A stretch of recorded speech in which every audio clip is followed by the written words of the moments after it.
Speaking of Baylor, my number 17. I'm here for him, baby. The Baylor Bears, all right? They got a dude that I'm sure Evan's going to talk about here in a little bit. So, you know what? I'll save it for him because he's really high on this guy, Sawyer Robinson. So, I'm not going to get in depth on him. Just know that's a Lubbock boy. So, I had to put that down in my notes because I know y'all'd love that shit. Now, I didn't know you were going to join us, Austin, but fuck your hat, but you're a Lubbock boy. So, you know, you you can have All that. right. He's a Lubbock boy. I'm gonna go ahead and move off of him. Go to Ashton Hawkins, um, receiver, senior, 5'10", 165. Brother needs to bulk up, if you ask me. 165, but off that he did have almost 600 yards for 5 TDs, so the potential's there. Um, 2023, he was almost 1,000 yard receiver in 2023. So you could tell that the production's there. I don't know if he got hurt. I ain't gonna sit here and lie to you. I'm not an expert. Fuck you. I'm gonna do it anyway. Um, I'm Sorry, my not. bad, dude. I'm not an expert, but he might have got hurt, or I don't know what happened this year. If he just kind of had a slump there. But he was almost 1,000 yard receiver. He creates good separation, so I think he could end up being Sawyer's guy, his little go-to, you know. Um, but yeah, then I have a DB, Devin Bobby, you know. 5'11", 196, 80 total tackles. I go back to, I've been trained to feel, that's not a good thing to hear. But then, as a DB, I hear a DB got 80 tackles, and I'm like, well, shit, good for that guy, Yeah, good for that guy. He getting in the action. you're willing But to do it, dude. he also had 3 INTs, so I mean, he's obviously one of the anchors of the defense. He's a pretty important guy. I think he can. He needs to have kind of the same year. Hopefully, he can bring the tackles down a little bit. Ain't got to worry about tackling, so people only worry about covering some receivers. And then we got Keaton Thomas, linebacker. He's a junior. 114 total tackles, 2.5 sacks, 1 INT with that ended up being a pick six.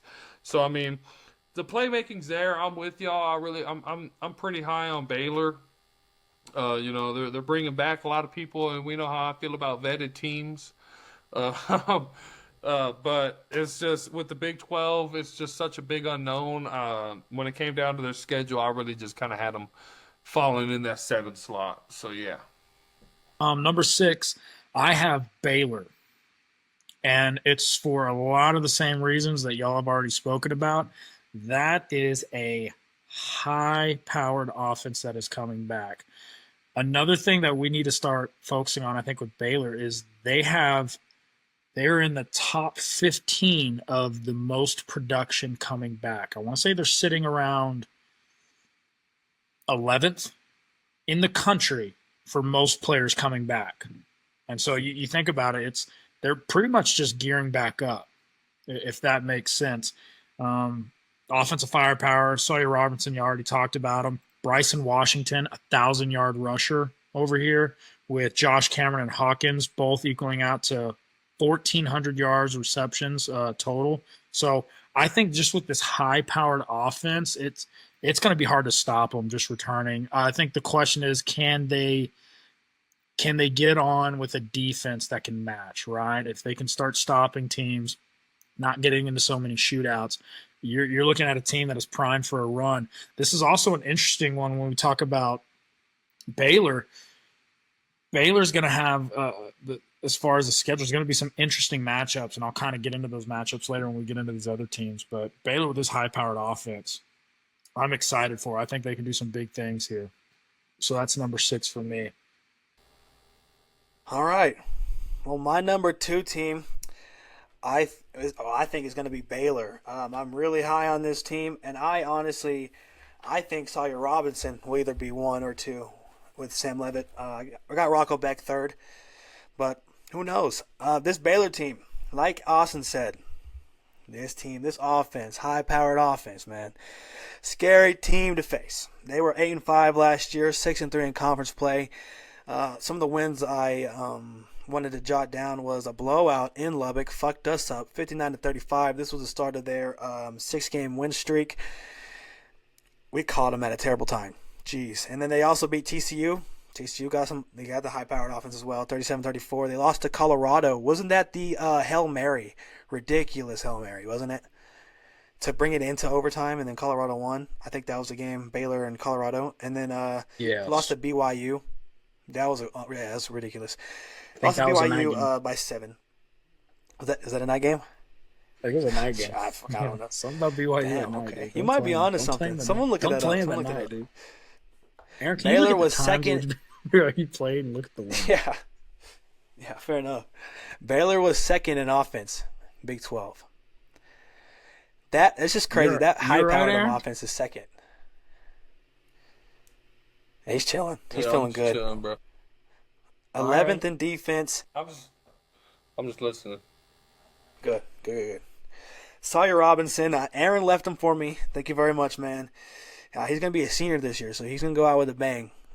He had 3,071 yards, 62%, 28 touchdowns, 8 INTs, great ratio.